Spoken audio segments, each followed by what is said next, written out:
Para além deste ponto essencial de que a Márcia falava, a questão iraniana, até porque a presidência de Obama fica marcada por esse acordo nuclear com o Irão, há quem antecipe que Obama esta noite poderá fazer um discurso mais otimista em relação à situação americana, em comparação com avaliações negativas que os candidatos republicanos à presidência têm feito. Como é que tu antecipas que Obama possa desconstruir esse negativismo?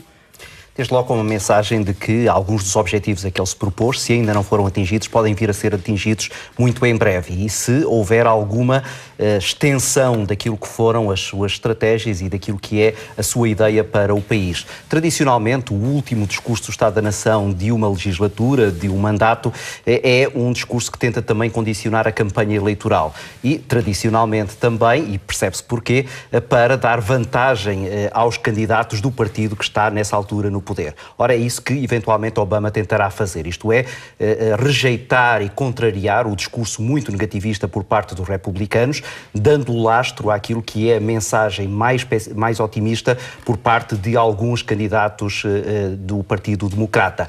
É emblemático o apoio quase que expresso de Joe Biden a um dos candidatos democratas, que está na corrida direta com Hillary Clinton, e essa mensagem articulada com aquilo que serão as palavras de Barack Obama hoje à noite pode, de alguma maneira, dar a ideia daquilo que será ou serão as tais balizas a que Obama tentará colocar, exatamente com esse impulso relativamente aos objetivos que ele se propôs e que, em alguns aspectos, ele vai reconhecer que não atingiu, e não atingiu, sobretudo, por causa da divisão entre democratas e republicanos. E eu penso que a mensagem otimista estará aí. Ele vai dizer que, se os americanos se unirem de uma vez por todas e esquecerem aquilo que são táticas partidárias à volta de grandes reformas, por exemplo, a reforma da justiça criminal, que se poderão obter os resultados que o país precisa. Os republicanos têm criticado a administração Obama por insuficiência na luta dos Estados Unidos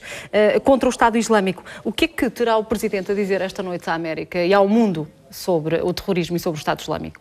Pois, falta saber se ele vai ser concreto ou se vai ser mais abstrato. Certamente vai ter que falar desse assunto. É um assunto que está não apenas na ordem do dia, mas que faz parte também até da sua estratégia presidencial, e ele não o pode ignorar.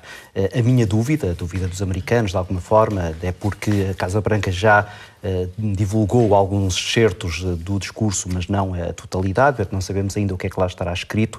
A minha dúvida é saber se ele será específico relativamente àquilo que espera vir a fazer nos próximos tempos, ou se vai apenas acentuar aquela que é a tecla, que de alguma maneira tem sido predominante, de um endurecer das posições relativamente a esse alegado Estado Islâmico, e também falar de alguma maneira daquilo que são as perspectivas relativamente aos resultados a obter. Mais uma vez aí estará como pano de fundo as eleições de outubro, e aí também ele quererá deixar margem de manobra para qualquer candidato do lado democrata ter espaço para incluir algumas alterações relativamente àquilo que tem sido a sua atuação. Até porque, olhando para aquilo que são as sondagens de popularidade, um dos aspectos mais frágeis, aquele que puxa para baixo claramente a popularidade de Obama, o Zé Alberto há pouco falava da questão da economia, que é a parte que puxa para cima esses índices de popularidade, é exatamente a falta de eficácia no ataque ao terrorismo. E isso Barack Obama terá que, de alguma maneira, nem que seja apenas em termos retóricos, começar a combater, se quiser terminar o seu mandato com algum equilíbrio nessa área que é particularmente sensível para a imagem do Presidente dos Estados Unidos. Estará na ideia, no pensamento de Obama, apresentar ao Congresso um plano de encerramento da prisão de Guantánamo. Se o fizer, se o Congresso não aprovar esse plano, se não agir, o que é que a Casa Branca pode fazer a seguir?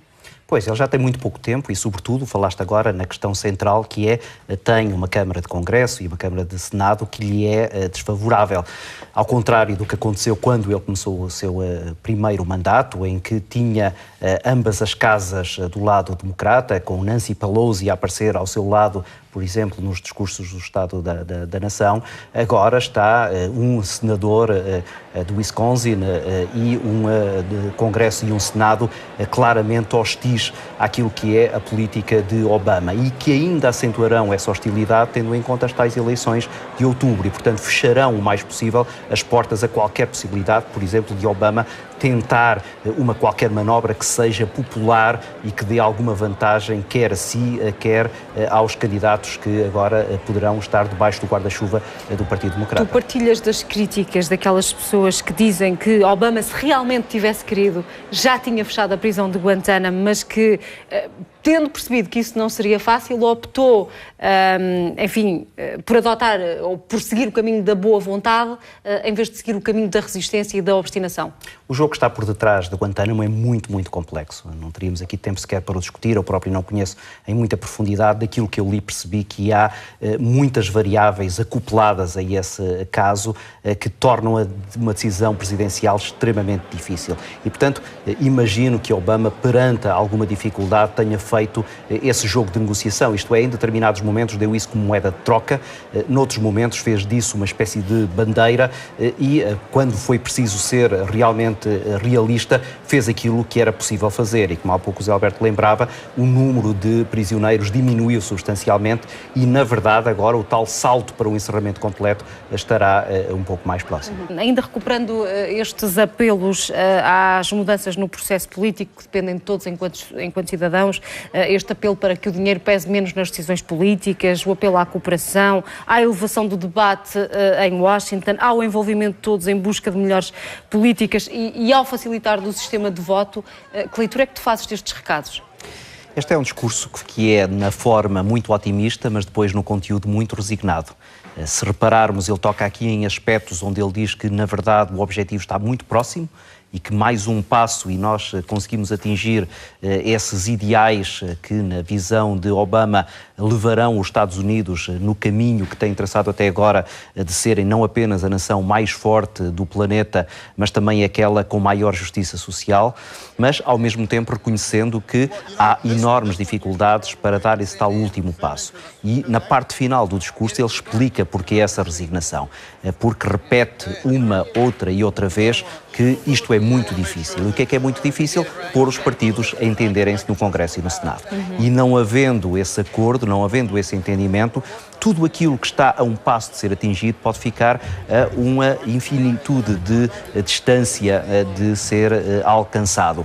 E esse é o aspecto de resignação. Se repararmos, não há aqui nenhuma promessa concreta. O que ele diz é: eu prometo que vou tentar, eu prometo que vou empurrar o Congresso para isto, eu prometo que vou fazer tudo para que o voto seja mais fácil, prometo que vou fazer tudo para que a luta contra algumas doenças possa ser efetuada, mas sempre com a sensação de que aquilo vai esbarrar contra uma parede e essa parede é o próprio sistema político. Daí que ele depois aponta exatamente como uma das soluções a transformação do sistema político de forma muito radical. O sistema político norte-americano é muito diferente do aquele que nós conhecemos na Europa, por exemplo, naquilo que são os círculos eleitorais, que claramente estão formatados para ajudar os partidos a conseguirem encontrar o eleitorado que lhe é mais favorável.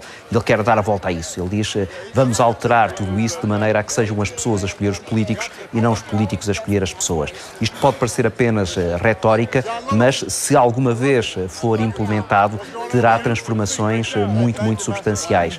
E transformações que, como dizia o Zé Alberto muito bem, estão a conduzir, na visão de Barack Obama, para uma política mais à esquerda e claramente mais libertária, para usar uma expressão que é muito querida na terminologia política americana, de criar um regime democrático claramente mais liberto daquilo que são amarras muito próximas dos lobbies e daqueles poderes instituídos que até agora têm dominado. Ricardo, antevês que estes apelos que Obama faz ao Congresso caiam em saco roto? Cai em saco roto. E é interessante que digas isso. Eu estava agora aqui a ler em direto aquilo que no Twitter alguns republicanos estão a comentar sobre este discurso.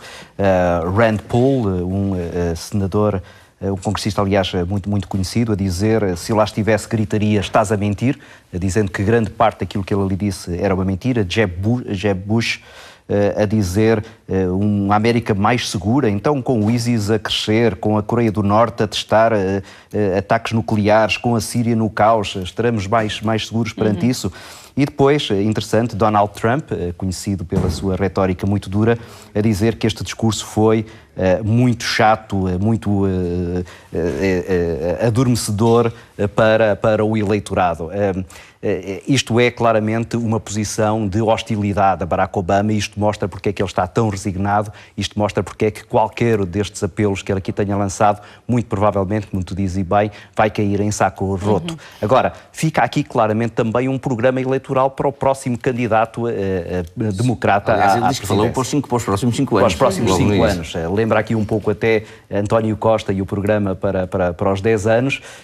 A verdade é que isto não é um programa para aplicar-se e ter resultados daqui a 1 ou 2 anos. Algumas destas coisas terão que ter resultados a médio e longo prazo, mas é claramente uma espécie de guia, um manual de combate político para um qualquer candidato democrata que se apresente a estas próximas eleições. Obama reclama a liderança da América no combate às alterações climáticas e quando recupera verbalmente esse acordo histórico sobre o clima alcançado por cerca de 200 países, fez-me lembrar aquilo que ele disse em dezembro, quando da Cimeira do Clima em Paris, dizia Obama que esse acordo histórico alcançado em Paris era um tributo à liderança americana. Aliás, foi aí que Obama anunciou que os Estados Unidos iam contribuir com 30 milhões de dólares para financiar seguros que visassem mitigar as consequências das alterações climáticas, mas o follow-up daquilo que aconteceu na Cimeira de Paris foi na base de muitas críticas. Os resultados dessa Cimeira